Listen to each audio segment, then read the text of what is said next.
Morning.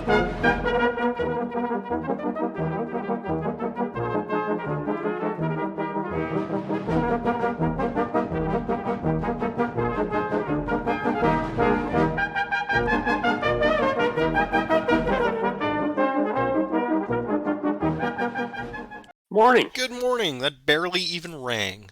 You were just Johnny on the spot today. Well, I had just gotten online and was reviewing the scenario, and it took like a minute or 20 two. And seconds. Exactly. it's like, okay, I thought there were more special rules to this one. No. Let me be the first to welcome to a new season.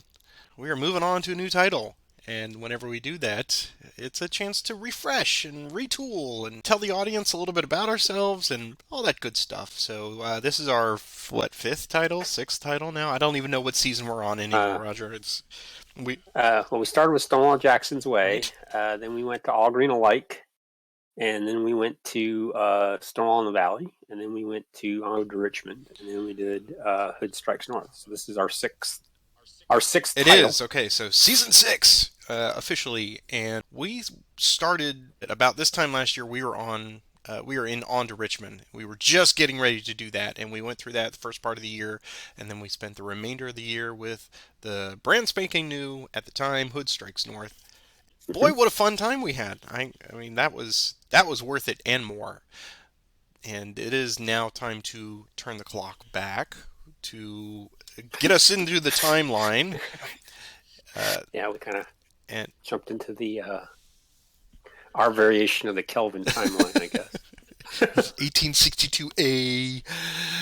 Yeah. This is, without a doubt, hands down, no comparison. This is my favorite title of the entire series. I'm a nut for the Maryland campaign. I don't know what it is about this. I think so many people historically in scholarship of the Civil War, I guess in the last 100 years, have put so much emphasis on Gettysburg, right? Now, just in the last 20 years, I've seen more and more scholarship, more articles saying, you know what, that whole Antietam thing, it was kind of more than just the bloodiest day in American history. It was really the quasi turning point early on. I mean, Yes. and yet there was still some high watermarks for the Confederacy, but it was a real pivot point early on, and I don't think people appreciate that. And this title lets you experience all of that. So that's why it's my favorite, not only for the individual scenarios, and there's not a lot here. I mean, even just full disclosure, we are using the Here Come the Rebels 2 from the Roads to Gettysburg 2 pack. Be that as it may, they've only retooled them a little bit. They've balanced some of the scenarios, they've equaled out some of the victory point values. The leaders have been changed. That was done even after the original release with the Yeah. skirmisher. The campaign in this one, I think, is going to be a real eye opener for folks. And what I want to point out to anyone watching this today, this is a fantastic starting point. Stonewall Jackson's Way is awesome. Do not get me wrong. That is the one. If you can get your hands on it, that will teach you the basic mechanics. But what we're starting with today, this is the go-to scenario that I always point out to people. Hey, what should I start with? Start with South Mountain. And I think if you ask 5 people, four of them would say South Mountain. Try it that way, because there's such a rich tapestry that's being woven here between the players. And it's only one turn, and there's no frills at all. So I think you and I are going to have fun. I think we'll probably be able to get through 2 plays of this back to back today. I would put money on it. I would expect so. I don't think there's going to be a lot of. Because the dice hate me, so, you know. Well, there's that. There is that. But let's. There's not like there's a lot of options strategically. Right. Or it is what it is with the way they've set this up. Right. Which is it's a great intro scenario. I think I played this scenario more than any others with other people. It is not necessarily on rails, but it is definitely on the national road. I'm just going to say that right from the beginning.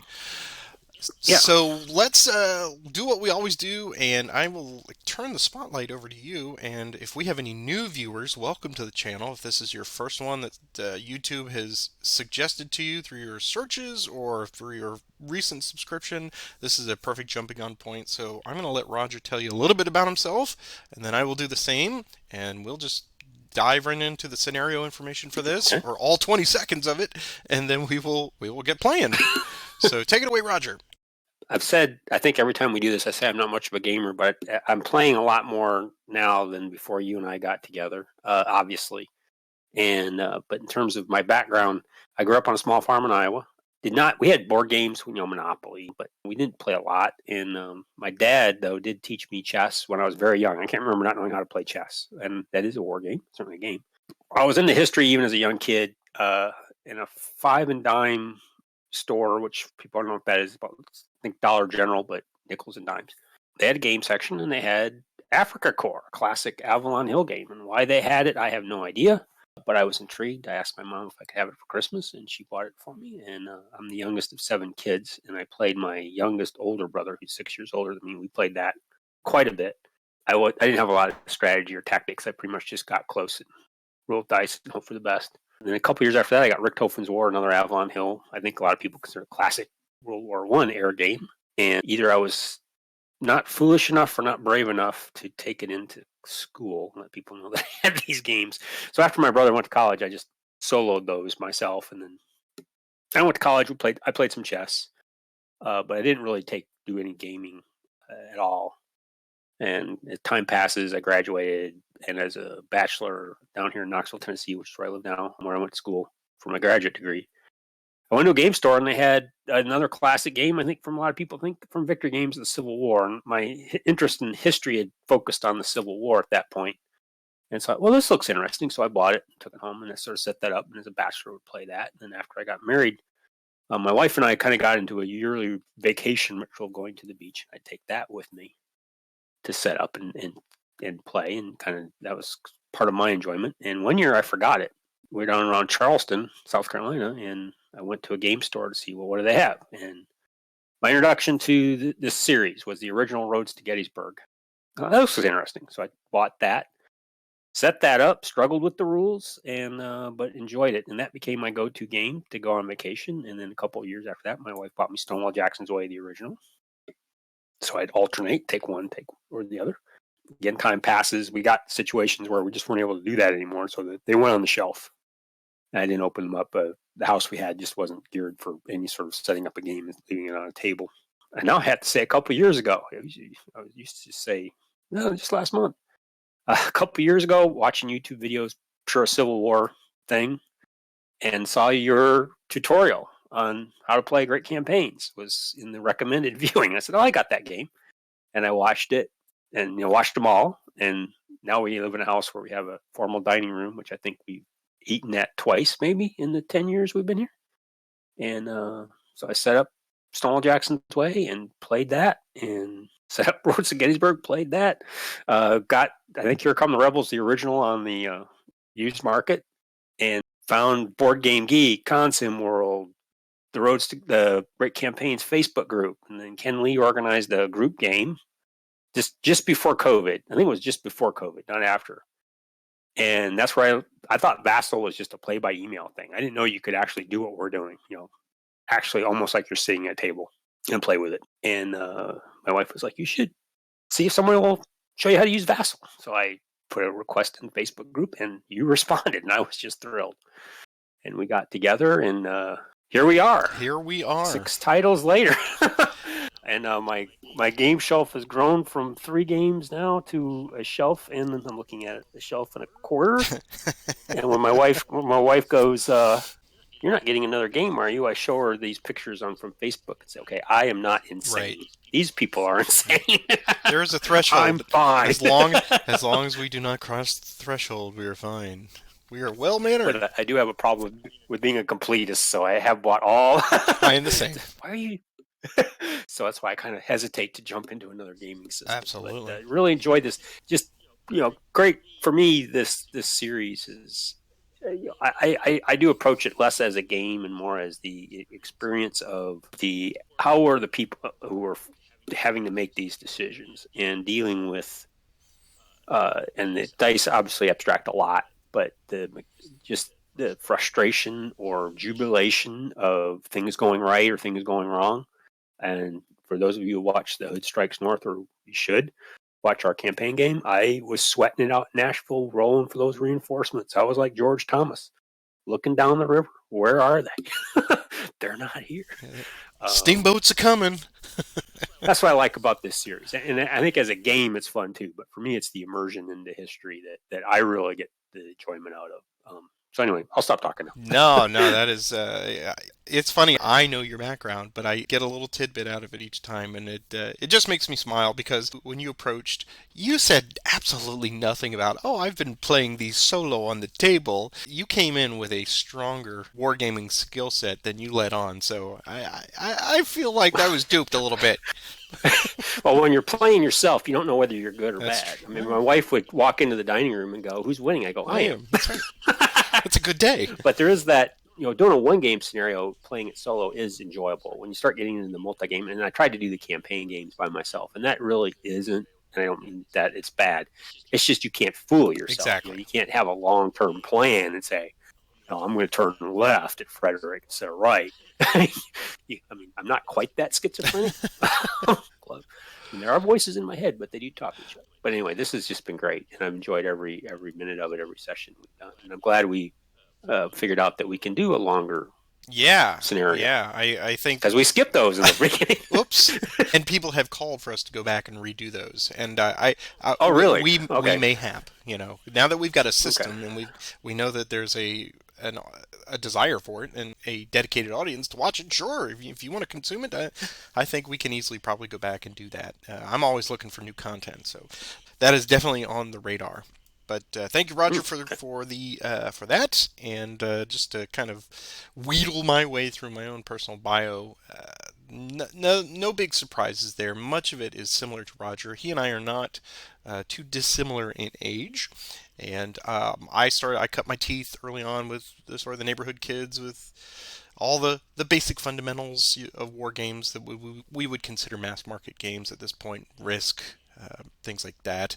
I got into Avalon Hill because the neighbor kid behind my house, he had an older brother who had some of them. I think that for whatever reason, I don't think he was a war gamer either, but they were some of the Avalon Hill titles. A couple of them were war centric, but many of them were the just general strategy games that kind of piqued my interest. But the rule books were just, I could not believe that you got a 10, 12 page rule book with the case system, and I was taken with that. And a couple years later, I managed to stumble across Axis and Allies when I was at a scouting event, and between that and some of the other Avalon Hill games that would keep us playing all night, until the wee hours of the morning, playing things like Civilization from Avalon Hill.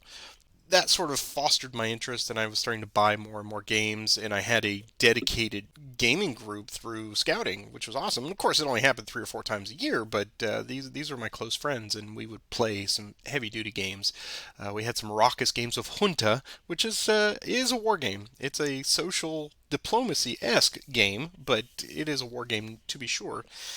Then I went off to college, and that script is very similar for most gamers. Go off to college, get sort of focus on studies, but you get away from gaming, or at least it takes a step down. And I think what brought me back or kept me into gaming, aside from having the occasional war games being played, was Magic the Gathering. That got me sort of back into the hobby, heavy duty. First couple of years there, I was playing Magic the Gathering, and then you meet someone, you settle down, you get married, you get disposable income, and you look back on those childish things. And I want the Avalon Hill games that I could not afford when I was a youngin'. So through the wonders of eBay, you start purchasing things and you start becoming a completist, as Roger said. That's a problem. It is a real problem. It's like, well, I've got to get these on the shelf because they're so.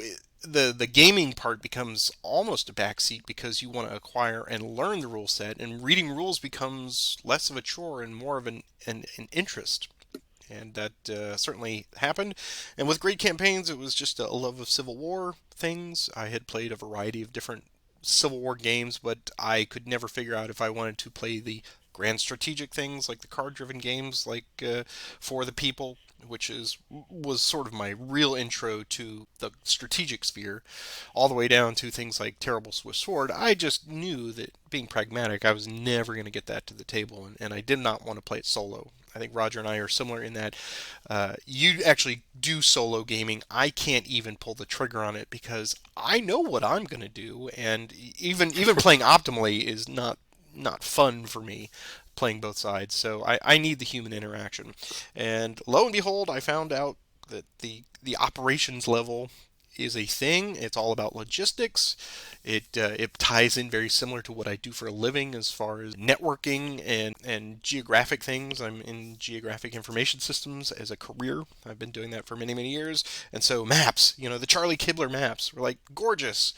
And Yeah. the idea that you could move divisions around and not so much fight battles, but get them to the battles in the most efficient way to set up your battle the next day or the assault or whatever. That was fascinating to me, and that made me realize, oh, I'm an operations level guy. That's the scale that I like. One hex equals 1 mile for the most part. I cut my teeth early on with competitive play in this and realized I don't know what I'm doing. And then just playing it for funsies in each subsequent tournament that would come around, I'd get a little bit better and better. And I am still a middling player. That's the way I consider myself. But I love teaching these systems to new players, and that's why I, on a lark, created the instructional videos back 8 or 9 years ago now. And gosh, they seem so quaint and dated when I watch them, and I'm so monotone. And yes, you just move this unit here, and then and it's so I kind of want to go back and revisit them and make them better, spruce them up a little bit. I may do that yet. I keep saying I'm going to do that, but we'll see how that goes. All of that to say, we are now here, 2 years into this, me and Roger playing these, having a ball, and I think you and I each learn more and more as we go through things. Um, so the campaigns have helped us, I think, become better players because it now expands you beyond just, hey, I don't need to worry about moving that unit because tomorrow the game's over. You have to figure out, I need to be somewhere in 4 days. And as you mentioned, you take the mindset of those commanders with these orders. It's like, how do I prosecute this? I've got to get these units to there, and those mountain passes are jammed up with the enemy. What do I do? And they're starving and all that good stuff. So yeah, the if you are going to start with a great campaign system, just keep in mind that these basic scenarios are a means to an end. They are meant to get you in there. Oftentimes for tournament play, they are essential. But for example, South Mountain today, this is the starting point. This puts you on the path. And what you want to do to experience this game system fully is to get yourself into the campaigns. And then that is the sandbox, for want of a better term. For our gamer friends out there, you are just opening it up, and you've got a set amount of time, and you've got to get, as Forrest would say, firstest with the mostest. That is the way to play this game. And what I think we're going to do today, we're going to talk about the scenario here. And because this is the first one and we're going to play it, I think the first time we play it through, Roger and I, we'll make this a quasi instructional video. We do this anyway in our normal techniques, but we're going to announce what we're doing. We'll indicate the steps as we go through the procedure. But I think to add some value to it is Roger and I will also expand on our mindset of, okay, this is why I'm moving this unit this way, and this is what I'm thinking, and this is what I'm hoping to, because there's not a lot of secrets here. It's the Union forces coming out of Frederick need to smash through the gap and try to get to Boonesboro, and you have 1 day to do it. Historically, this is, if I'm going right into that, this is September 14th, 1862. This is the lead up to the battle at Sharpsburg. This scenario simulates Lee's desperate attempt to hold back McClellan's Army of the Potomac at South Mountain passes, while the scattered Army of Northern Virginia reunites west of the mountains. And we know 3 days later there will be the battle at Antietam, or Sharpsburg, depending on your point of view. You see the basic setup here. We also have, way up here at Hagerstown, we have Longstreet's Corps, or the remainder of them, with D.R. Jones, Hood, and Evans. And we see Hooker and the 1st Corps. We got Reno and the 9th Corps. They are on the National Road, and that's it. They are trying to come west out of Frederick and get through this staunch defense here at Turner's Gap. These circles that we see here, the blue circles, represent the victory point locations. Normally they would not have a point value associated with them, but what I've done is I've put little force markers there to indicate the Union point values. The Union is trying to earn the points on this one. So if they can get to Boonesboro by the end of if they hold it at the end of the scenario, that's worth 7 points. Zittlestown is worth 4. And the Mountain House in Turner's Gap is worth 3 points. And then down here, Roarsville is worth 3 points as well. The only limitations that we have, and this is what's great about it, this is there's 2 special rules. The Union gets the first free initiative, that's 1, and 2, these areas that are marked off here by scenario designer Alberto Romero are the 1 hex around Burkittsville, which is where the Blair Witch lives, ooh, and Knoxville. I always got to tie it back into Hollywood. Not where I That's live. right.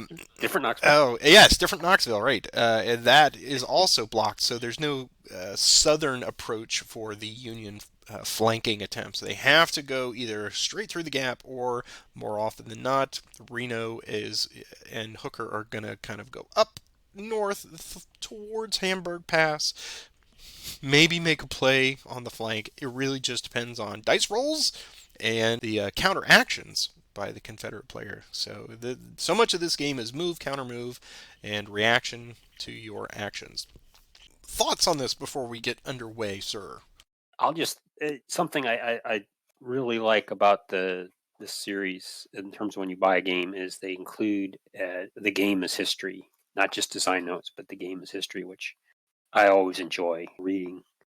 And just historically where we're at, this is the day after McClellan has found, or not McClellan, but they discovered Lee's orders for the week, and that's why we're having this battle, which is. But yeah, it's pretty straightforward, but it's a great learning scenario for everybody because you got march and movement, and you're going to have battle. I mean, maybe Army can't retreat. Yeah, that's right. Well, I guess they could, but that would kind of lose the game. That's right.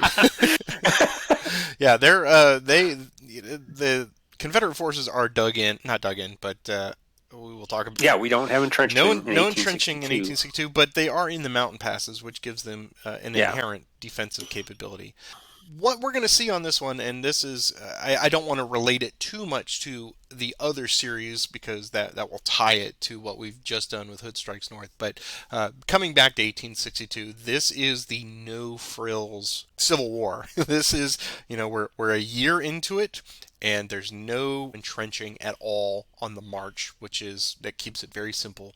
So unlike our 1864 scenarios later, there's no racing up somewhere and throwing up abatis. That's not going to happen here. And because this is a one-turn scenario, you are living for the day, literally. You're not setting up anything for defensive for tomorrow. You're just trying to use the best capability of movement and attacks that you can do with these forces. That means you have 4 fatigues, potentially, for each unit. And if they get sapped out, that currency is expended, and they are done for the entire game.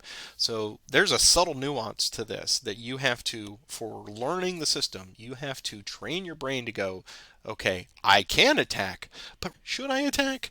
Yeah, because that almost invariably you're going to end up exhausted. Exactly. I mean, totally fatigued. Totally fatigued out, right. And that took me, if you go back and watch our first videos, it took me a while to get that sink in that I can't afford to let a unit sit there at fatigue 4 and suddenly you just kill them. Right. So, yeah, this is going to be fun, I think. I think if we're going with our usual format, the last time you and I played, I was the Confederate, so I will start out this one, the first playthrough. I think I will take the Union and let you take the Confederates, and then we will. That's why I logged in. Very good. And then we will swap sides, and again, we'll just kind of talk our way through this. This is more of a instructional, and this is for new players out there, and we hope you will dig out your copy if you've got it, and if not, go get a copy. And it should be said that if you have the original Here Come the Rebels from 1993, that is not a barrier to entry at all. The map is exactly the same with one exception. If you have the older maps, the only difference here is that these orange hexes right here are now in the new maps that Charlie Kibler redid. They were mountains, but they have been downgraded to hill hexes. So we Hmm. actually have the mountains here, but we also have hills. So that is one different nuance from a terrain standpoint. But again, that does not cause you any heartburn if you're playing this with the original game. The only recommendation that we do make for you is if you have the original rules, go ahead and set them aside and get the most recent series rules, the standard series rules from the Multiman Publishing website. It's free, it's PDF right out there, and that will get you playing with the current artillery rules and some of the other nuances that have been tweaked and changed to make the system consistent with all the titles. So if you are going to jump in from South Mountain here, make sure you are playing with the series rules. That's what we're doing here today. You will have a ball, I'm sure. Now, some of you are going to go, well, there's not much to this scenario at all. That's exactly right. There's no flash to this. Roger and I likened it to us going back to kindergarten because that's what it is. Don't feel like there's nothing to it. It's just you could play this 20 times, and each time it's going to be quite different, I think, because of the die roll movements and because of the decisions made by your opponent. So it is a fantastic starting point just to get the pulling the levers, as we like to say when you're learning a system. I then will wish you good luck, sir, Good luck to and you. I get the first free initiative per the scenario rules.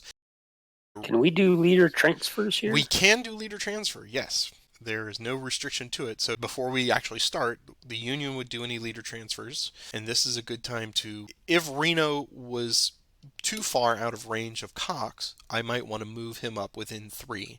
Or I could attach to Will Cox. Right now he's with Sturgis, so I'm probably going to leave him there. That's fine. And this is where you might telegraph something. If I was going to attack with Cox against Colquitt, perhaps, I might be inclined to move him up and attach him to Cox. That way I get a little bit of leadership bonus. So that is a consideration right before the game starts. More often than not, they've set these things up somewhat optimal, or at least historically. You do have the opportunity to move your leaders around. I think Hooker will stay where he is. So would you like to move anybody? Well, that's why I bought it up. Longstreet, I just counted hexes. He could transfer if he's within 10 hexes to Rhodes or anybody up in that little group. He's within range of Rhodes. So if I moved him, this is the decision you have to make. He gives his units that he's within command radius of 3 a +2 for movement. So those guys could race down the road for help. Alternatively, if I bring Longstreet down, he gives me an additional +1 in defense of the incoming onslaught. So if I move him down to Rhodes, he's available immediately to help with that. Mm-hmm. And he can organize and activate D.H. Hill and Garland. And you know what? I'm going to gamble that I need Longstreet sooner rather than later. And those guys are just going to have to march down. So he's going to ride down to Boonesboro Okay. and join Rhodes. You wound me thinking that I'm gonna just be so aggressive and attack you, but that's possible. That is a very good consideration. So the Union always makes their leader transfers first, and then the Confederate player. And now we've both done it. Per the scenario, I get the first activation. The question is, knowing that now, what do I do? I am going to foolishly trust my fate to the dice, and I think I'm going to activate Cox with Reno. And I'm going to move him to fatigue level 1, which is the green marker there. Reno gives a +1 because of Union leadership, so he gives a +1 to this die roll on my d6 to see how far Cox will get to move. So here's my roll, and There we there you go. go. We have set the tone for the day. Those of you who are familiar with the channel know this is a common occurrence. All right. So that being said, let us just go ahead and we'll move Cox right there to Colquitt, to just facing off against Colquitt across that creek. No other place that I can get him with 2. So, all right. So I've completed that action. Now we go into the roll for initiative, and ties will go because this is an early Eastern Theater. All ties will go to the Confederate player. And I will roll mine, and Roger will roll his. I roll a 3. Okay. It's a So Roger now 6. has the initiative and may play or pass. If we both pass, and I didn't even specify what the winning condition was on this. It's foolish me. The Union player needs 2 victory points. That's it. 2 victory points to win the game for a Yeah. Union marginal victory. So if Roger passes, I am forced to play, or if I pass, the game is over. So clearly, he can play the Make for a quick initiative. video. Yes, that's right. Well, I am going to activate Dr. Jones to fatigue 1, and he gets a +1 since he's a Confederate infantry activating by himself. And so I did give up a +1 by moving Longstreet down. So here's my die roll for movement, and he can go 3 hexes. So he's going to go 1, 2, 3 to Funkstown. Initiative 5, 4. 4. Mine again. Yeah, we'll take Dr. Jones to fatigue 2. Here's his movement. 1 die +1. He can go 3 hexes. This has cost me a little bit. There's a fork in the road. Which way will he go? Yeah. 1, 2, 3 to there. Initiative 2. 2. So 2. you get it. Mine again. Now we'll take Evans to fatigue 1. 1 die +1 for him. He can go 4 hexes. 1, 2, 3, and 4 to Funkstown. Initiative 3. 5. That's All yours. right. Okay. I will now activate Wilcox and Sturgis with Reno. So here's a +1 to this roll. It's 4 movement. I think I will transfer Reno to Wilcox. He'll go 1, 2, 3, and 4. Sturgis will go 1, 2, 3, and 4 to there. Initiative 5. 1. Yours. I see, and I did not pay attention to the fact that Rodman was back there, but that's okay. So lessons were learned. You'd think I'd know that by now, but he's part of the ninth, not part of the first. Oh, That's yeah. so Okay. Rodman has been left behind on the national road, saying, "Where did Reno go?"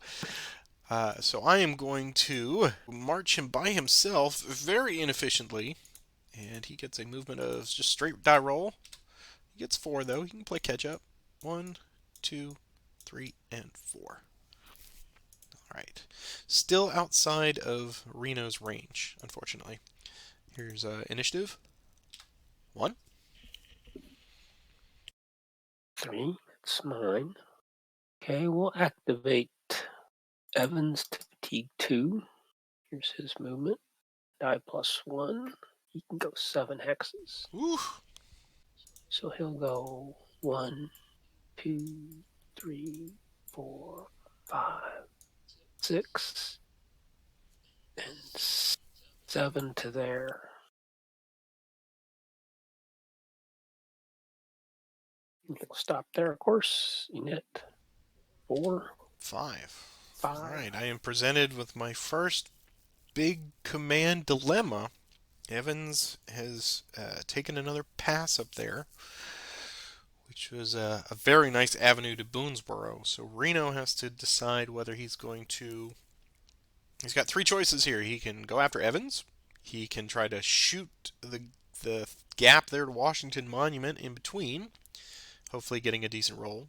Or he can start building up and trying to surround Colquitt and maybe go for some manpower losses. So that is a very, very interesting decision. I think I'm going to activate Rodman to 2. And let's see what he gets as a straight die roll. He gets 5, so that's very helpful.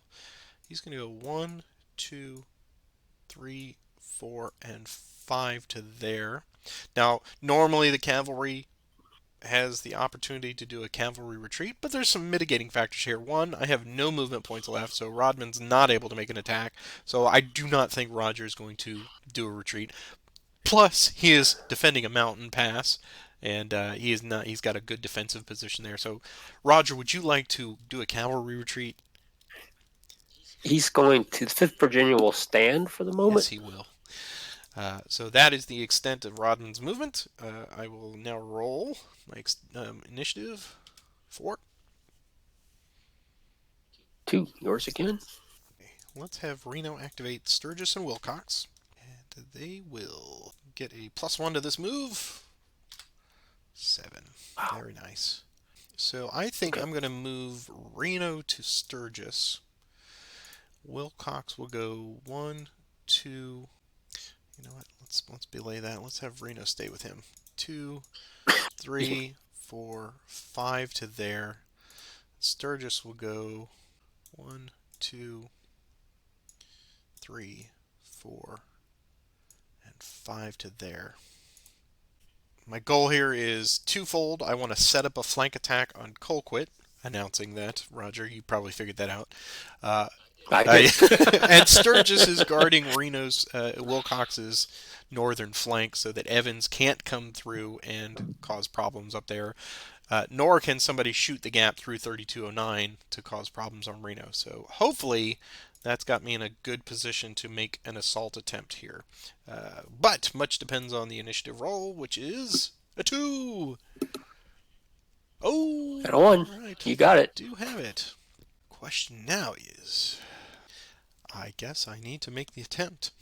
So we're going to do our first assault attempt. Reno is going to activate Wilcox to fatigue level 3, and he is going to make an attempt to assault Colquitt at just outside the mountain pass here. Because I've got a big flank on him, I'm hoping that I've blocked.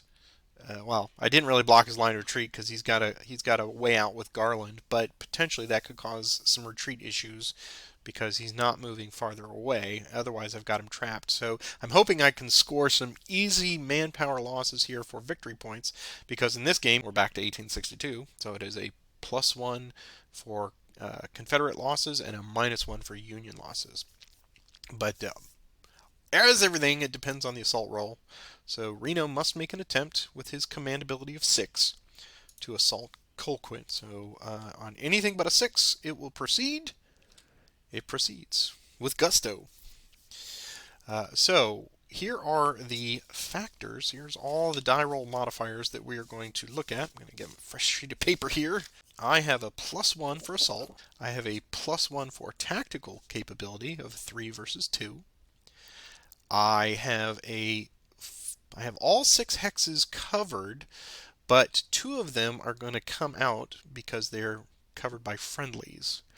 So that is Garland and the 5th Virginia. So my final flank here is a +2, and I've got a 3-to-1 manpower ratio. I've got 7 to his 2, so that is a +2 for having that 3-to-1 margin. And then he's got cannon, and I've got 3, and he's got 1. So since I have at least 2 more than what Colquitt has, that artillery becomes a no effect because normally if it was a slimmer differential, we would have to check for that. But what I see here is I've got 6 up and nothing down for this attack on Colquitt. What do you see? I see the same thing. Okay, so now we will each roll a die, and I will add 6 to my roll, and I'm hoping for a nice juicy roll and a low roll for Roger. So here we go. Here's my attack, +6. It is a 10, and he also. So it is a +6. When we look at that, he is a 2, and 1 I got a DR. 1 DR. And hopefully I'm going to completely eliminate him because of his retreat. Increase fatigue. He loses a manpower. So you pick up a point there, and he gets a demoralization marker since it was a capital R Right. on the chart. So, retreating. Bring up my retreat chart. Yeah, I'll pull that up as well. Okay. Obviously, the first priority doesn't apply. Second priority does not apply. Third priority. It is not into a hex more distant from the active unit than the hex treated out of. The hex treated into is not into enemy's opposite. Third priority does not apply. So we're now into, and a lot of people get confused on this, and I often do, is it's not for A and B. It's for, you have a choice if you can do four or four. Right. So I can go into it. So I can't do the first four. I could do the second four. Mm-hmm. It's into an enemy Zoc, not an enemy occupied hex. It's not into a hex more distant from the active enemy hex the unit is treated out of. I have an option of 1/2 with an asterisk. I go read my asterisk, and it says use number to left of slash for manpower loss if retreat or route is along a road, pipe, trail, or railroad into a friendly occupied hex. Otherwise, use number to the right of slash for manpower loss. So I'm going to lose another manpower Mm-hmm. because this is my only option. Right. Or I could go this way. I could also let me hide. I can't go uh, this way because there's There's no mountain, right? road. It's a mountain and there's no road. So that's my only option, and that's another manpower loss. So Colquitt is gone. And Reno has had a very successful attack. Yes, and that was my gamble of holding him there that you would not roll high. Right. So I will take a second victory point there, or manpower loss, which equates to a victory point. Now the decision becomes: does Reno wish to take the hex, or does he want to stay where he is? And I did not even look to see at 6, and I have 7, so it is just an advance. I have no detrimental effects to my division. I don't think Garland's going to come out, so I actually will not advance because I don't want to get into a position where Garland comes around and starts messing with Sturgis. So we will stay right there, and we will call that an attack. And here's the next initiative. Two. Yours again. Okay. All right. Reno is going to activate Rodman to 3. And because it's going to be a march, he will have to get his movement allowance, and then he will check to see if there's an extended march problem. So I'm going to roll for his movement +1, and it is 1, unfortunately. And then I have to first make the decision whether or not I'm going to transfer Reno to him, and I think I will. I'm going to transfer Reno down to Rodman because he can go 1, 2, 3. It's in his command radius. And now I check to see if there's an extended march. Because I'm Union, I'm adding a +1 to this die roll because he's Army of the Potomac. And that's the only modification right now. It's just a +1. So here's the roll. If I get a 5 or a 6, they will flip. And he gets a 6 and he flips because I said it. I said it, Roger. All right. So I currently have 2 movement points, which is enough for a normal attack. Roger now has the capability with that 5th Virginia, because I activated adjacent to him, to make a cavalry retreat. And he has some factors. Again, he's defending in the mountain pass, so that's going to give him some bonuses to his roll. But he can either stay and fight, potentially, if I attack, or he can retreat. So what I see is it's 4-to-1 ratio, so that's +3. And another +2 for tactical, or +5. Artillery doesn't play an effect because I don't have any, and so the mountain gives me a plus 2 or a -2 to my roll, right? Yep. So that makes it a +3. He has to wager whether or not I'm crazy enough to attack into a mountain. And this is where the whole solo part comes in. Solo versus the opponent. You don't know what your opponent is going to do. He might say, "Let's do it. Let's risk it for the biscuit," or he may go, "I'm just bluffing." And I'm going to stand at +3 and see what you do, because I have a good, with your 4 manpower, if I get any negative, even I've got an opportunity to pick up one of my manpower losses back. That's right. And you already have the victory conditions, because this is a very... I do. So I'm guessing. I don't know. I'm not sure what you're going to So say. you're standing. We'll stand. Okay. Well, here's the thing. I'm very similar in mindset, Roger. I don't think it's worth risking a +3 attack when I can hold up and maybe do a little bit better because I've still got some fatigue there with Rodman. So I'm not going to make the attack here. We were bluffing. We were just making some movements, some probes, and the Fifth Virginia was not shaken. So we're just going to march in place and not do anything. And here's my next initiative. It's a 5. It's a Okay. 1 again. So now I am going to move Rodman to 4, and we are going to formally declare an assault on the 5th Virginia. Before I even make my command attempt roll, Roger now makes his decision, without even knowing if it will succeed or fail, whether he wishes to retreat or not. So if you pull it off, it adds a +1, so that would make it a +4 attack. And I can't choose to retreat after you roll. Exactly. This is my decision. So basically, at +4, do I want to risk it? And I think I will. I will. We will stand and see what you can do. Man, you and your cavalry every time. Every time. All right. So first, let's see if the assault even comes off with a 6 command. And it does come off. Yep. All right. So I am now committed to making the assault because I made the roll. So as Roger said, it is +1 for the assault, +2 for the tactical, and +3 for a 4-to-1 ratio. But now it's a -2 because Roger's defending that mountain hex. So I see 6 up and 2 down for a +4. And that's the way we will consistently do our attacks. I'm also putting here on the screen, you can see the information. So here's a +4. Here's my attack. Oh! Oh! There we go.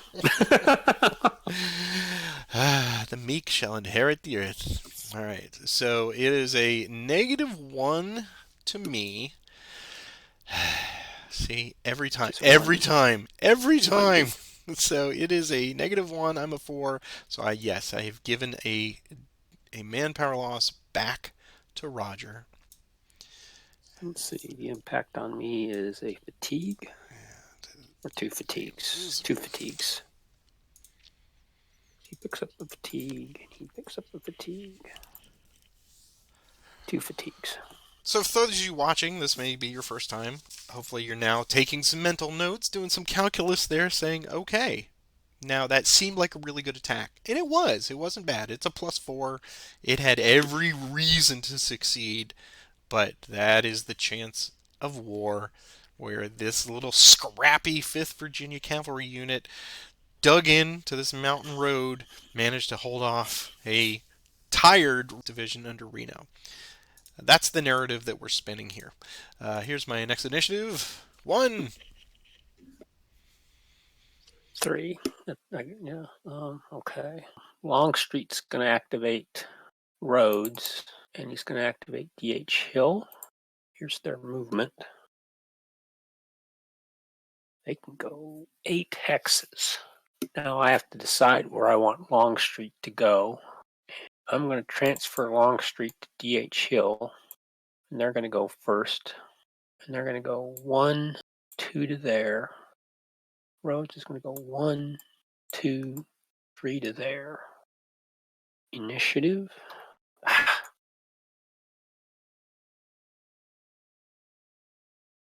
think you may be on mute. I'm always on mute, Roger. But Reno activated Cox of fatigue level 2. He got a 3, so he's got a 4 movement, and he is transferred to him. And he's going to go 1 and 2, 3 to there. Initiative. Oh. Okay, roll just to clear the dice roller. Okay. I'm going to activate. Obviously, for those of you who are maybe wondering, I blocked the pass there with Longstreet. I could potentially activate Evans and get him to and bring him to can't really see, is that 3309, then go to 3340 because that's a restricted zoc. So he could move through there to set up a flank on Sturgis. But that actually doesn't set up a flank because 3210 is going to come off his flank calculation, and 3410 is going to come off his flank calculation. So it's actually no flank for me if I was to do that. So Evans is best right now where he's at. And do I want to attack with Longstreet against Sturgis with Hill? If it comes off, it's a +2. Tactical would be +3, and then -1 for the ratio, which is a +2 attack, which I don't think at this point I want to attempt to do. So what I'm going to do instead is I'm going to activate DR Jones and bring this big division down. And I'm kind of paying for bringing Longstreet because he would have been at 2908 now instead of where he's at. But we're going to activate DR Jones, so it's 1 die +1, and he can go 7 hexes, which sounds great, but it's not enough to get him to Rhodes and Garland. He'd have to stop at Zittlestown. He went to fatigue 3, so here's his extend march. It's a 5. He's okay because there's no modifier on a Confederate unit. That's right. Unexhausted going to fatigue 3. So now, the next decision I have, I've got 1 fatigue left. So I get him to Zittlestown. That's great. Probably means you're not going to take Zittlestown. But does that do me any really good? Because if you take Rhodes and Garland's hex, that's enough to win the game. So do I force marching? And you know what? I think I am going to force march DR Jones. Boo! So he goes to disorganized. So now I flip him by disorganized, and now I roll a single die to see how far he can go and the number of manpower losses he gets. So his initial movement was 7. His move was 7 initially. And here's the roll for force marching, and he can go. It's 4 minus 1, so he can go an additional 3. So he has a total of 10 movement points now. And with a 4, he loses 1 manpower. That is right. Yep. That does not cost me victory points. Nope. So now he can go 10 hexes. So where do I want him to go? Because he's probably going to be stopped there forever. Do I want to put him at Longstreet's hex? Or do I want to... I think I'm going to play defense. He's going to go 1, 2, 3, 5, 6, and 4 into Mountain Hex is a... So this would be... It's actually +3 for... So it'd be a 4 total to move in there. 1 for the road and then an additional 3. And he got to 6, so he needed all those to get to there. That was a good force march. Get up on it! Which is where I needed him to be, really. Okay, initiative. It's 4. It is a 3. 3. Okay. We'll bring Hood. 1 die +1. Go 5 hexes. 1, 2, 3, 4, 5. Initiative. 6. 3. I'll take him to fatigue 2. There's his movement. His mind is on other things in the future, like Tennessee. Apparently. So he has currently moved 2. And I'm going to force march him as well. So he's going to flip. This may be a little dangerous because he's only a 4 manpower. Yeah, I'm going to do it. Okay, so he goes disorganized. Here's his additional movement roll. He can go additional 2 hexes. That was not worth it. And he loses a manpower. So out of all that, he gets 4 hexes. 1, 2, 3, 4, and I needed him to go a lot further than that. Initiative 1. 6. No. Okay, so tactically, here's the situation. Roger has done his level best to reinforce Mountain House. There's now 10 manpower combat value in there, and Reno, while he had a fantastic attack set up on paper against what was a 2 manpower, now with 13 versus 10 in there in a not entrenched, but a defended mountain pass, that is looking less and less palatable. So I have choices now that I need to make about what do I do. I'm not going to force my way through Mountain House with the forces that I've got there. I could potentially bring Sturgis down and try to set up a 20 to 10, However, the Union, that would require a 1, 2, or 3 on my command roll so that I could get all 3 units participating. And that is not very likely. A 50-50 shot of getting all 3. If I don't get at least 3, now I'm just throwing bodies against the mountain. And that is not helpful. So at this point, I don't want to lose the 1 victory point that I've got.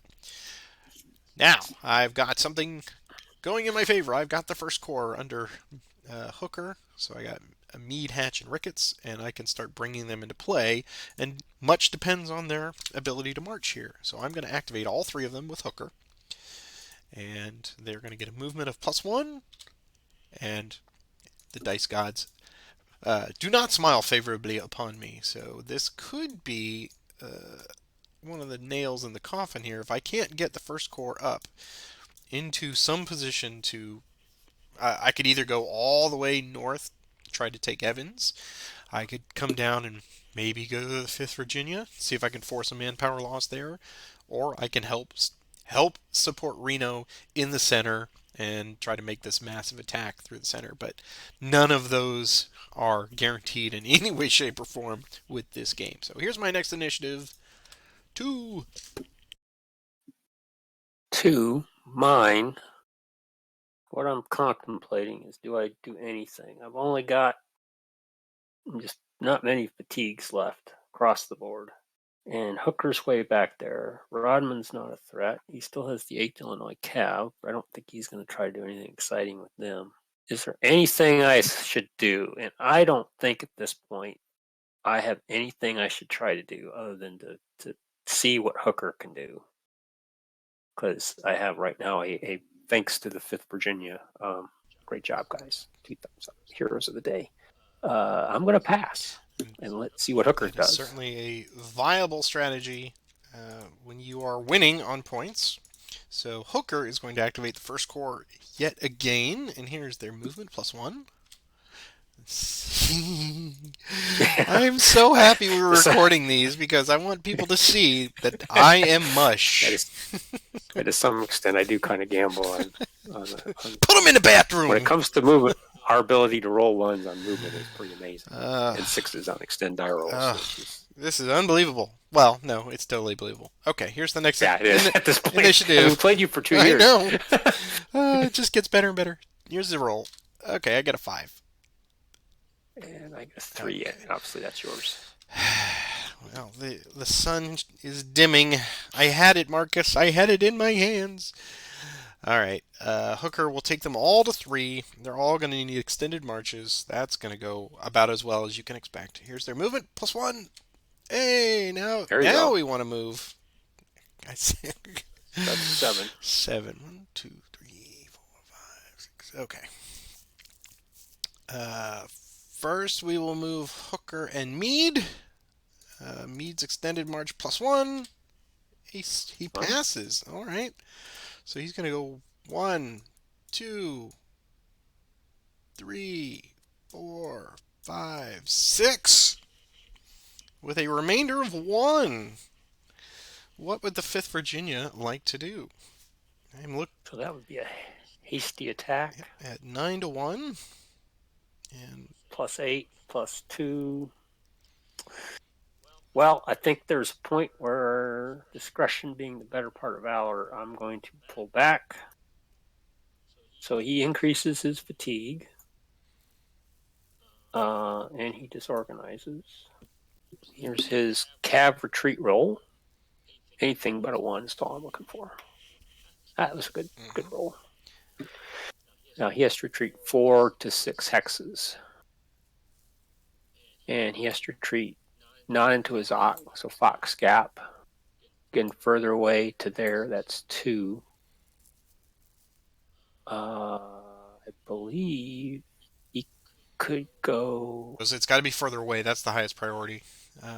Okay, so he's going to go there. And now you've got roads. 1, 2, 3, 4 to there to Boonesboro. Okay. He'll stop at Boonesboro. So you had a -2 because you were a small force, but you got the +2 for the mountain, so they offset. And you take that 6, you cut it in half. That means I lose 3 movement points, which will completely sap the rest of Hooker's movement. So now Hatch will make his movement. Here's his extended march +1.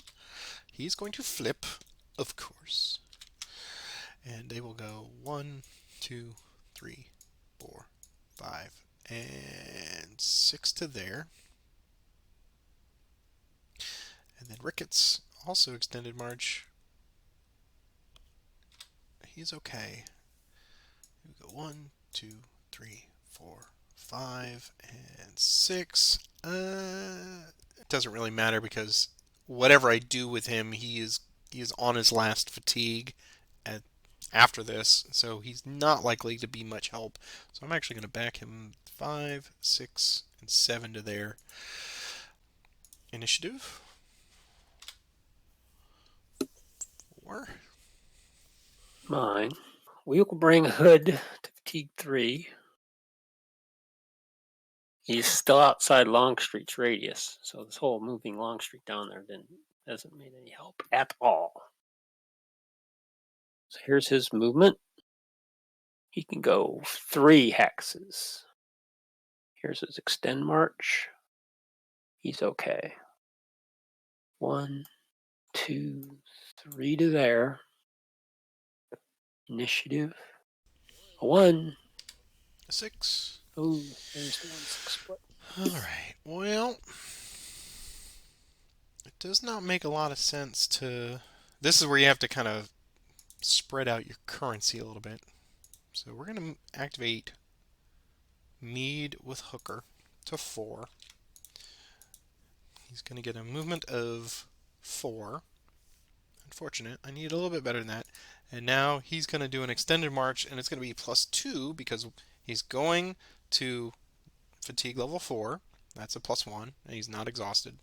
And he's Union, Army of the Potomac, so he's going to get another one. So +2 to this roll. Hey, he makes it. All right. So he goes there. And I'm in the Zoc. So I have to make a decision here. I could do a normal attack at this point. And because he's at fatigue level 4, he is not going to have the ability to move into Fox's Gap in the future. So this is really my decision here is, do I attack? And it's not going to be a great attack. Or do I just get him in the position to support Reno, potentially doing an assault in the future? So, if I were to attack right now, it would be a normal attack, so there's no modifier on that. Tactical would be even, because D.R. Jones and Hooker are both 3s. It would be a -1 to my ratio, because he's got 10, and I've got 9, so I'm the underdog there, so I'd take a negative on that, and because we're both in mountain hexes, and I'm attacking from mountain to mountain, that would be another -1. So I'm looking at a -2. I currently have 1, 2, 3, 4, 5 hexes covered, either through my zone of control or through presence of friendlies or a mountain.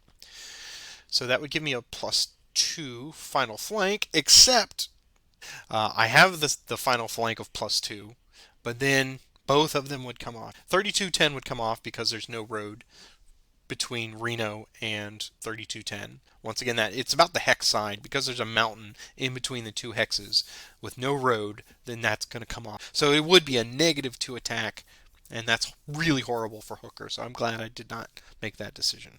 It's probably the hardest thing in the game mechanic are the flanks when you're in this. Yeah, now that we've got actual terrain, we got mountains and such. Oh, yeah. When you get terrain and restricted Zocs, fordable and unfordable rivers, it's just it's the slowest part of the game to figure out, along with the retreat. Those are the 2 hardest things for me to grasp, even after 2 years of playing this almost once a week at least for 2 years. Right. It's still hard. Well, I believe I rolled that 6 initiative. So here's my unit, and it's yours. Okay. So big decision time. Sadly, McClellan nowhere to be found, so the ability to do grand assaults is not present here in this first scenario. So even though I got a bunch of units surrounding, I have to leave it to the corps commanders to make a play here. There's no way I can get into Fox's Gap with my movement. So that's off the table. So the one and only option here is, do I make a play against Dr. Jones um, with now, as we've determined, no flanking at all, or do I peel him back and try to use him somehow somewhere else? Yeah, this is where it becomes a dice game, and I'm likely going to lose because I'm giving more manpower away than I'm taking. So I need for Reno to take Mountain House with a successful attack. All he needs to do is get a +2 differential, and he will force him out, and I will take the hex, and hopefully that will offset any losses. But if I don't, it's going to be horrible. So here is probably for the game. Cox and Wilcox are going to go to their next fatigue, and I'm going to attempt an assault on Dr. Jones from Reno. So here's the attempt. It's a 4. Luckily, 6 Good. minus 4 Goes is off. 2, so I can get both units in. So that's a 13 to 10. So that covers the manpower. So we got a +1 for the assault, a no tactical, and a -2 for defending the mountain hex, and I'm attacking from a lower elevation. So I'm seeing a -1 here. That is not a good attack. Yeah, because there's no artillery because we're in mountain Right, terrain. So and we yes. determined that the +2 flank disappears. So the -1 here. Here's my attack roll. There you go. Yep. Hey! It's a -1. So it's a -1, so nothing happened. So it could have been really, really horrible. But as it stands, I'm going to give away. I have 13 in there at -1, so I give away 1D. I have 13 as well. So that, I think, will probably be all we need to do Pick up, on pick up 2 this one. fatigues. Increase fatigue.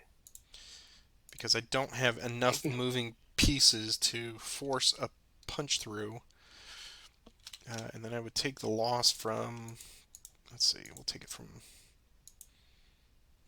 Wilcox. All right. So I think that's probably a good place. I had it and I gave it away because I got greedy. Um, so the final on this one, we can certainly roll out here. I get the 2 initiative.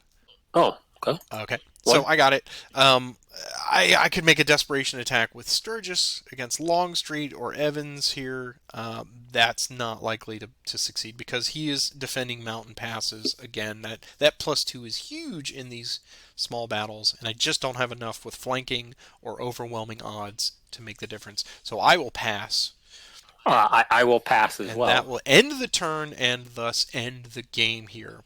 The first playthrough is it's a 0 affair, which is a Confederate marginal. I had 2 manpower losses in my favor, and then I lost 2 manpower.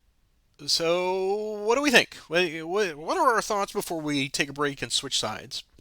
I've never tried moving Longstreet down there. I've never seen anybody try that I played, and it didn't help. He ended up not. Maybe I should have used him better. So on my side, that little strategy would have been better to keep him up there and race those guys down as fast as he could. I got a couple key initiatives, and boy, man, Fifth Virginia Colonel just got promoted to Brigadier General. Clutch. So he was the man. And you do that in every game. Go back and watch our other videos, and you'll just see Roger goes, "I stand," and those little guys, man, they just always pull it out. Well, well, that was for those. I think you've had this recording from when they did the virtual conference. They had a couple of the more experienced players do a thing on cavalry tactics, and they made I think, a really strong argument that standing at +3 or even +4 is not a bad idea. Right. If you're not concerned about a man, I was kind of concerned about a manpower loss, but at that point I was losing, so I thought, well, I got a chance to get that point back, or as you say, dig your hole a little Right. deeper, which meant I still had to go on the offensive anyway. So I was comfortable standing there and pulling that off. But yeah, But I'm gonna draw a little bit here. I got my drawing tools out. So typically, the way the union works this is more often than not, if they get some early initiatives, they're going to come up around the north here. I'm doing my John Madden, rest in peace, John. ah, Uh, or they're going to you can force the center, and I got really fortunate with a good setup with Reno on Colquitt. Um, and we'll see when I play the Confederates how I tackle that problem. But the clutch moments were definitely the 5th Virginia holding Fox's Gap here. Um, they uh, they also the fact that you did the force march, that was a very effective use of Dr. Jones to force march and get him down there. Now, when I had the 7-2, or maybe it was even higher. When I was setting up Reno's assault on Mountain House from the northeast, and you only had 2 there, I was feeling really good, really good. I was like, yeah, yeah, and then, I wasn't feeling and good. then, It was the opposite. and then, because, and this is to countermand your decision about Longstreet, that helped you because you were able to activate 2 units at Yeah, once. So Longstreet did provide a benefit. He managed to get his unit up to block Homburg Pass, or not Homburg Pass, but he got D.H. Hill up there to block Sturgis from sneaking around. there. But also he managed to get that one little unit Rhodes from Yeah, Zittlestown into place. So that slowed that caused my scouts to go, sir, they're reinforcing. And before I could even get the next initiative, you had managed to get Dr. Jones all the way down and made that an extremely untenable attack. So that is clutch. Both of your 2 MVPs in this one, 5th Virginia, Dr. Jones, force marching at just the right time. So that is another tool in the toolkit that we always talk about, knowing when to force march. If you're at fatigue level 3 and you pass that extend march, you make the chance, you take the opportunity to add upwards of 5 more movement to get you into a strategic location. and this is something again I've learned playing you is okay. He only has 2 fatigues, or he only has one more fatigue left, and he needs to move. You got to force march. I mean, you just got to because that he probably won't get there otherwise. Yeah, I mean, I got lucky that he had that I got the exactly what I needed to get into that hex, but he had one more fatigue to get him there because I needed to do that to get him in position because if he ends up at Zittlestown, it doesn't help sure. in this scenario. And I 2 days scenario, I probably don't force march him. I exactly, probably say exactly. nope. Yeah, save them, rest them up a little bit, or at least pull up short. Do the layup. Yeah, I have played this scenario dozens of times at this point, because oftentimes we will, like we do with commands and colors, we'll play it and then we'll flip sides and just kind of see how each side plays. But in all of the variations that I've seen, I pointed out a lot of the time there's the sort of the northern flank, depending on what kind of roles that Reno gets early or Hooker brings in, and that's your 1-2 punch. Reno can start things, and then Hooker, hopefully, if he doesn't roll 2 1s, yeah, can that get in hurts. there and prepare for either coming back through Fox's Gap or something. But I've seen this scenario play out where some incredibly early Union rolls will get them so that there's just hand-to-hand combat going on at Washington Monument and just Mm, outside of Boonesboro. So this can be a very yeah, scrappy affair, and it's never the same way twice. It's similar, but it's always, I mean, this is the first time I've ever gotten really good fortune and then just kind of frittered it all away with greed. So let that be a lesson to you. yeah. I can't remember who I played, but I actually ended up where the Union had 3 of the 4 victory point Oh locations. It wow. was just Yeah, a just a disaster blowout, right.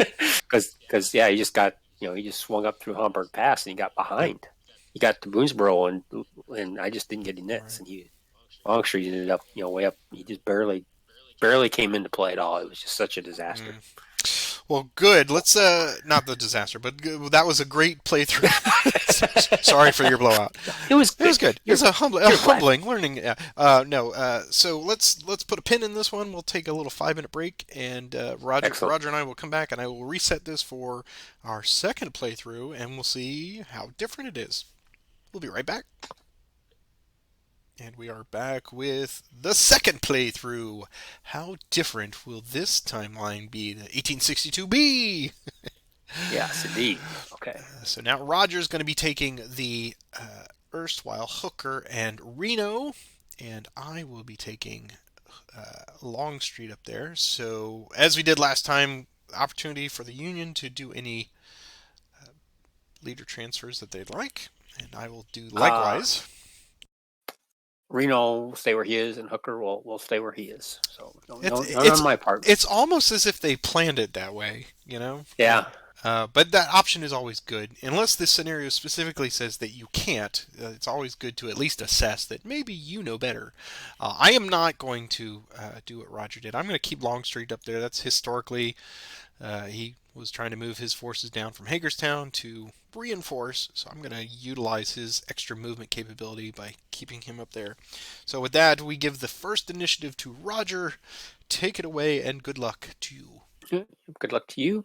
So Reno will activate all 4 of his divisions. Here's their movement. 1 die plus 1. 3 hexes. Reno will stay with Sturgis for the move. Cox will go 1, 2, 3 to there. Wilcox will go 1, 2, 3 to there.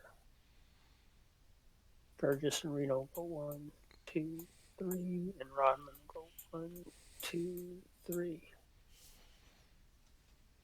And our first knit. To 6. Hey, I also get a 6. 6. All right. Colquitt is going to activate himself, gets a +1 to this roll, and he will move into the gap to join Garland. Initiative 5. 2. Yours again. All right. I will turn my eyes northward to Hagerstown, and Longstreet will activate all 3 of his divisions up there.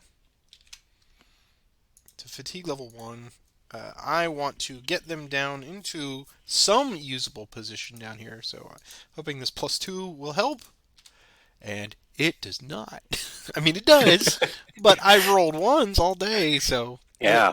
Now you know why my secret ulterior motive for starting this channel, so people can see how often I roll 1s.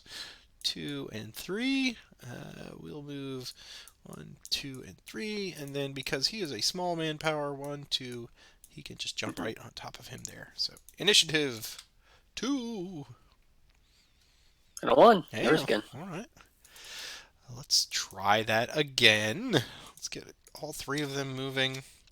Here's a +2 to this roll. Come on, Longstreet. All right, it's a 6. 6. Yeah. We'll go 1, 2, 3, 4, 5, and 6. And we'll have Evans go 1, 2, 3, 4, 5, and 6. And Hood will join him there. Initiative 1. More 1s. Hey, but it works in my favor.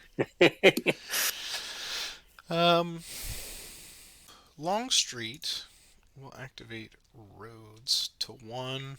Here is his movement +2. It's 5. He'll go 1, 2, 3, 4, and 5 to support the scrappy 5th Virginia Cavalry. Initiative 4. 4. Yours again. All these ties. So my big decision here is which passes do I try to block up. I am going to activate Hood and Evans and D.H. Hill.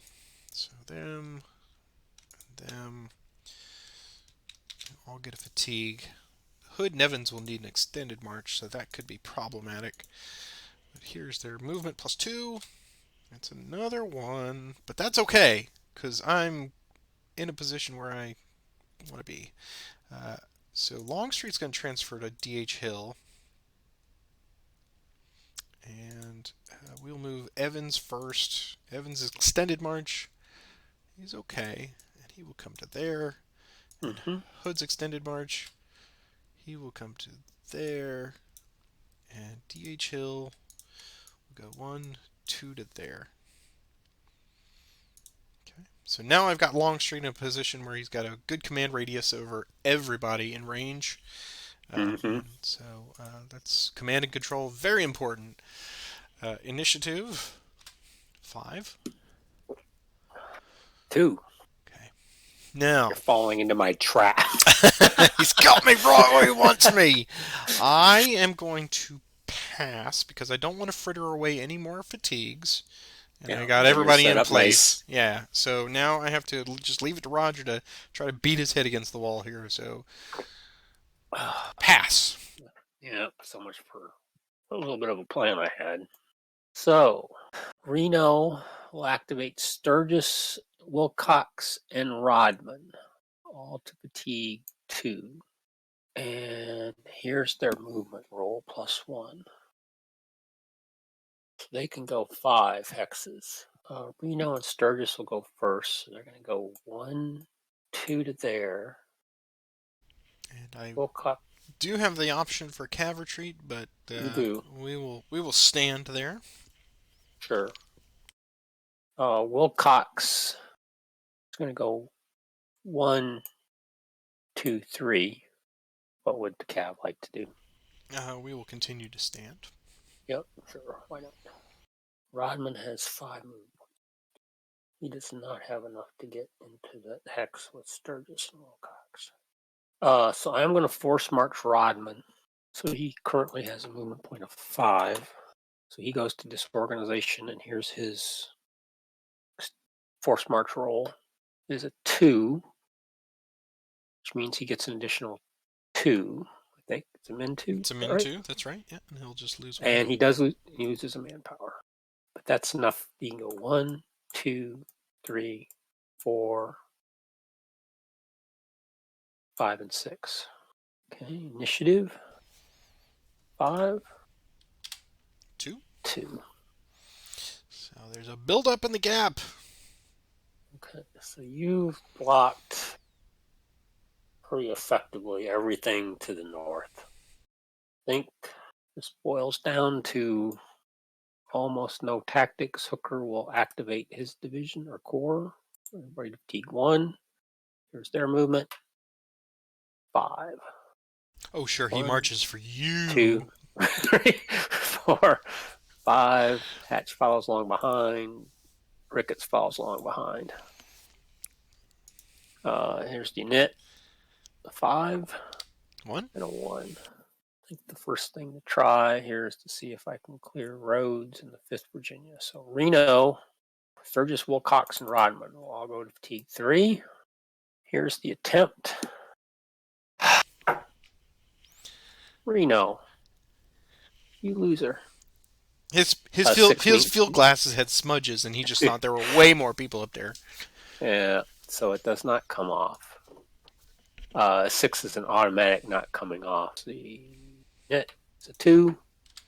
Ooh, 1. is he gonna try again? Of course he is. That He seems to pretty much work has for to you at this point. every time. Increase fatigue. I'll do all of them again. I really want that extra pip. Here's the attempt. There we go. Ah, yes.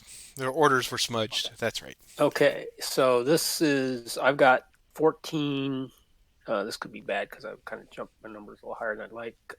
17 to 3 is the ratio, is that's 5 to 1. So it's a +4 ratio. The type is a +1. The tactical is a +1. And the negative is a -2 for mountain. So it's going to be 4, 5, 6 up and 2 down for a final of a +4. Okay. So just like in our other timeline where I was the Union, we got a very strong Reno setup attack +4. I've got a little bit more manpower in the gap this time, but let's see what happens with his +4 attack. Okay, here's my attack roll. Is a 5. Certainly better than mine. Here's my defense. It's a 3. So it is a +6 in his favor, which is going to be a manpower loss for me. Yep, I'll lose 1 manpower. And I'll have to route away. I get the advance. So I'm just going to remove the 5th Virginia from the equation. So they will delete. And Army of Virginia takes 1. And Rhodes is completely sapped for the day. And he will flip to disorganized and demoralized. And he must go 4 to 6 away. So we'll go 1, 2, 3, and 4. Back to Boonesboro. And they will take the hex. I'm But not too concerned about it because they're done. They're done. Yeah, that was unfortunate. It took 2 attempts there. I didn't even +6 on. I think they lose a manpower. No, they just barely 17. So Yeah, if I'd just been 18, barely. I would have Yep. lost a manpower. Yes. As always, we recommend everyone review and consult your combat results table because that will often influence your decisions for attacking. Yeah, but I wanted that extra pip. Yeah, no, you had to do it. But Um, you scored a point nonetheless. Knit 2. 1. Wow. Okay. Maintains the initiative. Well, we'll bring up Hooker. We'll activate his 3 divisions. Here's their movement. Oh, nice 7. Oh, Joe Hooker. 1, How 2, you 3, disappoint me, 4. sir. Let's see. So that's going to be 1, 2, 3, 4. 1, 2, 3, 4, 5, and 6. So 19. That's going to be 3 to get into that hex. He needs 1 more pip to get in there. Ricketts is going to go 1, 2, 3, 4, 5, 6, and 7 to there. Initiative 5. 2. Well, take Fox to fatigue 2. Here's his movement. Well, we'll roll for movement just to see what he gets. He gets a 6. But as you point out, we don't have anybody to coordinate a grand assault, so he's just going to do a min move on top of Reno. Initiative 1. Okay. I also yours. get a 1, yes. All right, so the wheel has taken a turn here. I need to have 2 considerations now. I've got Cox sneaking up through Fox's Gap, and he could easily get into Ziddlestown on his next initiative if I don't do something about it. Plus, I need to reinforce Colquitt. At the same time, now I got problems with Ricketts kind of sneaking there, so I've got to move all 3 units, and luckily, I've got just the man for the job. Yeah. So the question becomes, and there may be some force marching involved here, as Roger did, because Colquitt has got a 4 manpower stack there, which means getting into it with a mountain is a +3 to movement. So we got 3 to 11, and they're going into a mountain. So whatever I do, it's going to cost 4 movement points to get in there.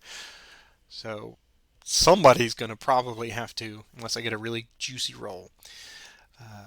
So that being the case, let's move all 4 of them. So he's put me in a position where I've got to react.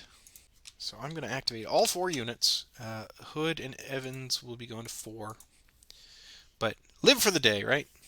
All right, so here's their movement +2. It is a 6. That works out just perfectly. So Dr. Jones is going to go 1, 2, 3, 4 to there to block the gap. Mm-hmm.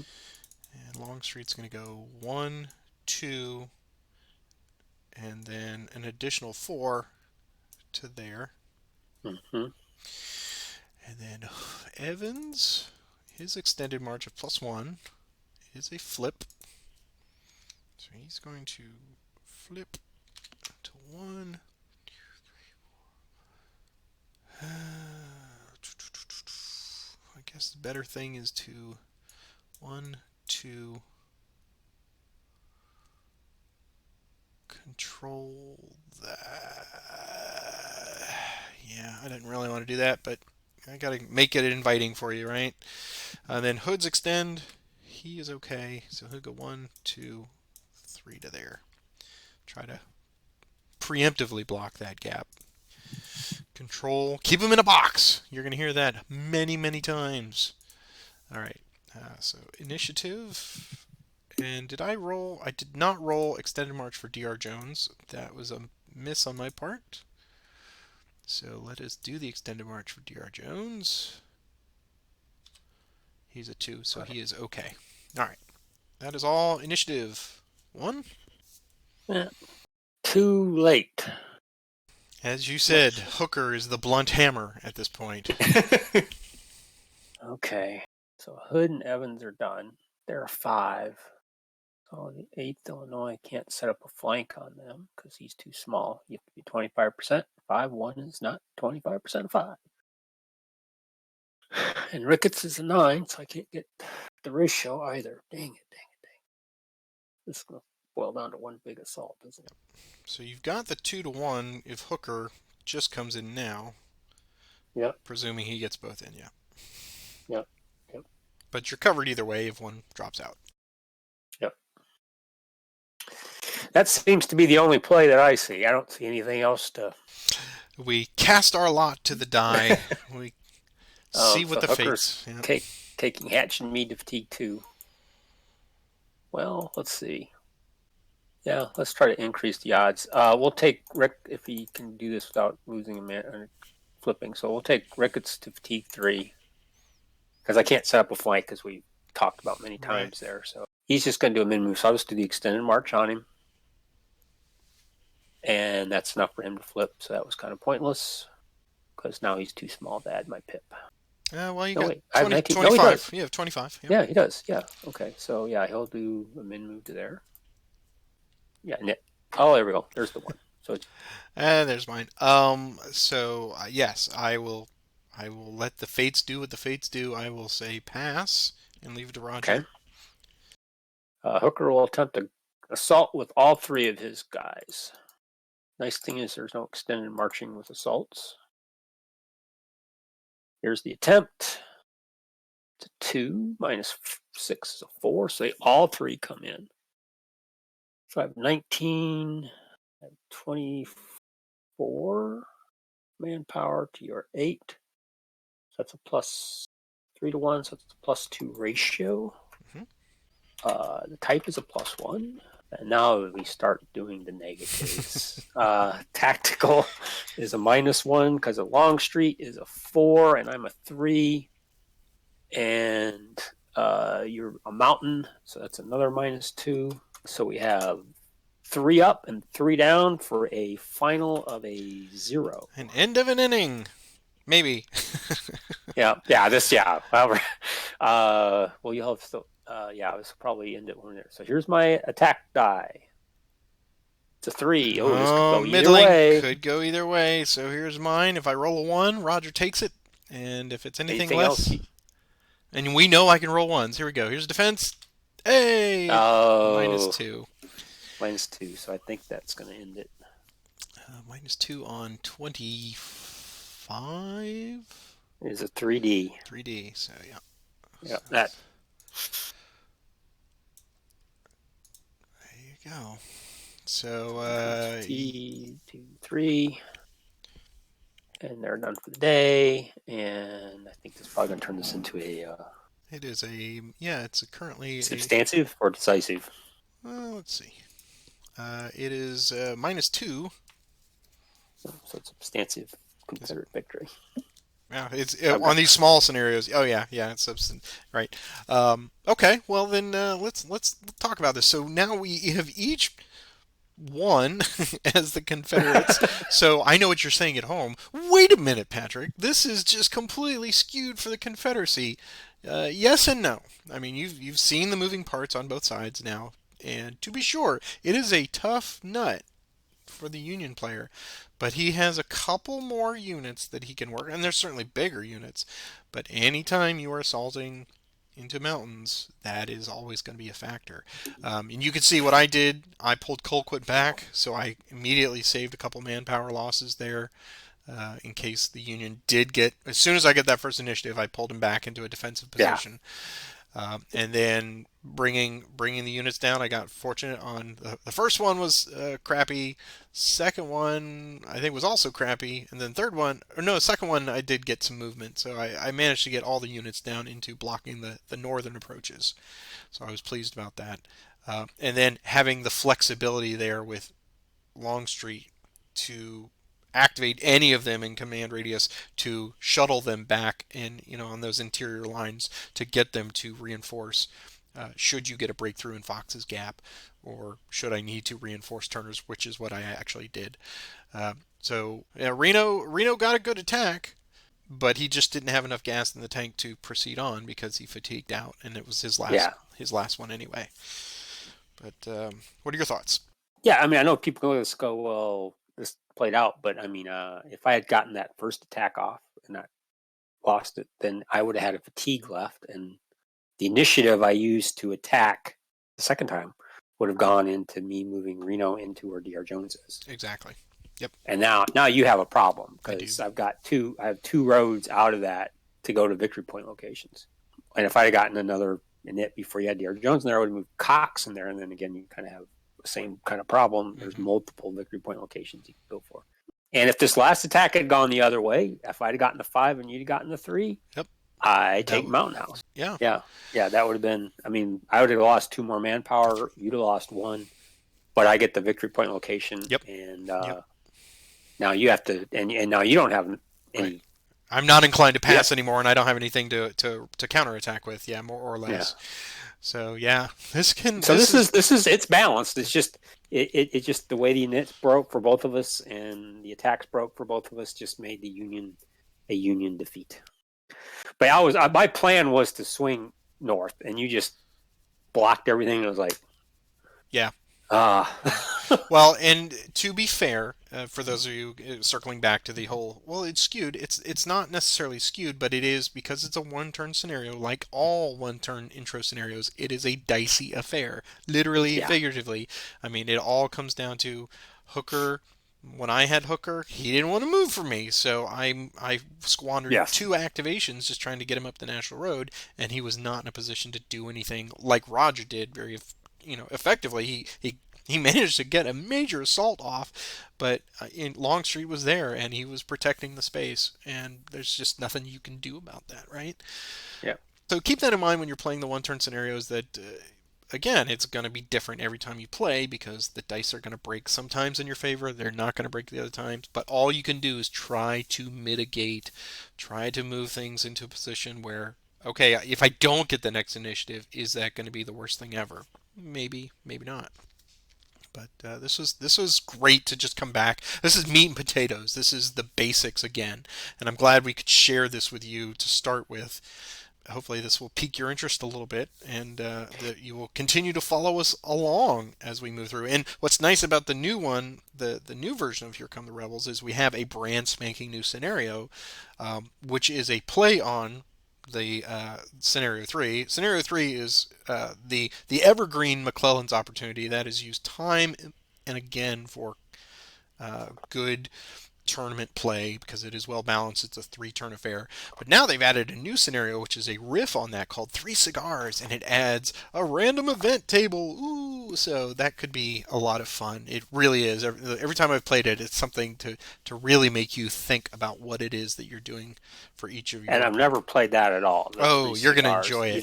Either soloed it or against anybody. It's good. Never played it. There's one in there where, Jeb Stewart is attending a ball. So it affects, it affects the cavalry capabilities and stuff like that. So it is really neat. I appreciate the the nuance that was added to that one. Final thoughts before we close it out for the day, sir. I hope people watch this who may be new to the system, see the different aspects of it. I think as we both got force marching in, we both used Cav retreat, Cav assault. I thought that was great. And 8th Illinois didn't move for either one of us. Yeah, I was well, trying to think of something I could do with him. It's that's just that's a fortunately moving target. You don't want to even don't even bother. I was really hoping Hood was going to flip so I could swing him up there and use him to set up a flank. But Right. oh well. Yeah. But great fun. Yeah, it was Nice little good. one turner. And I hope. And I think you mentioned this. For people who are going and looking for Here Come the Rebels and they say they can't find it, it is bundled with the Roads to Gettysburg 2 Right. on the MMP website, Yep. and that's available. And that's a great.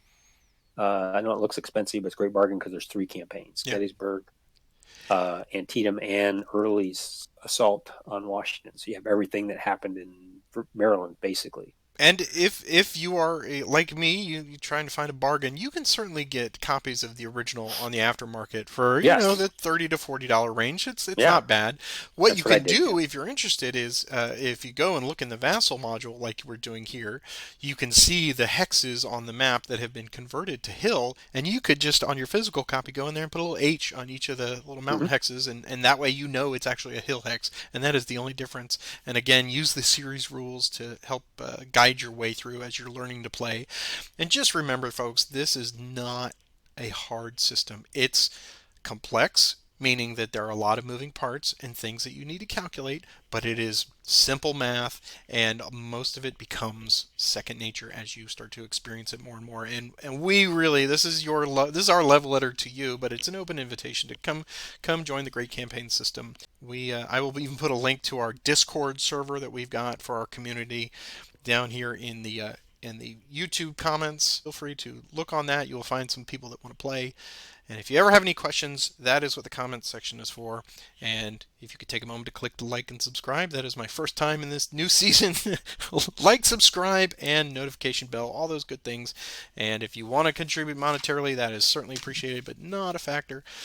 And Roger, as always, a pleasure to spend a Sunday morning with you, sir. Yeah. Great fun. Great fun. Thank you so much. And we will move on next week to Crampton's Gap Yes, indeed. and Harper's Ferry. So that will be a fun one. I haven't played that in a while, so I'm looking forward to it. But Again, I don't think I've ever. I don't know if this was in the original or not. I don't remember. it is. Yeah, it is. It's Okay, just, I probably did steal it then. Right. It's just it's the southern part of the Yeah, it's all the stuff that's Antietam. blocked. Yeah. That's blocked out of this Yeah. map, actually. Exactly. Exactly. So, Well, we will see you here next week, sir. yep. Take care. All right. Take Talk care. to you next week. Yes, sir. Take care. Bye.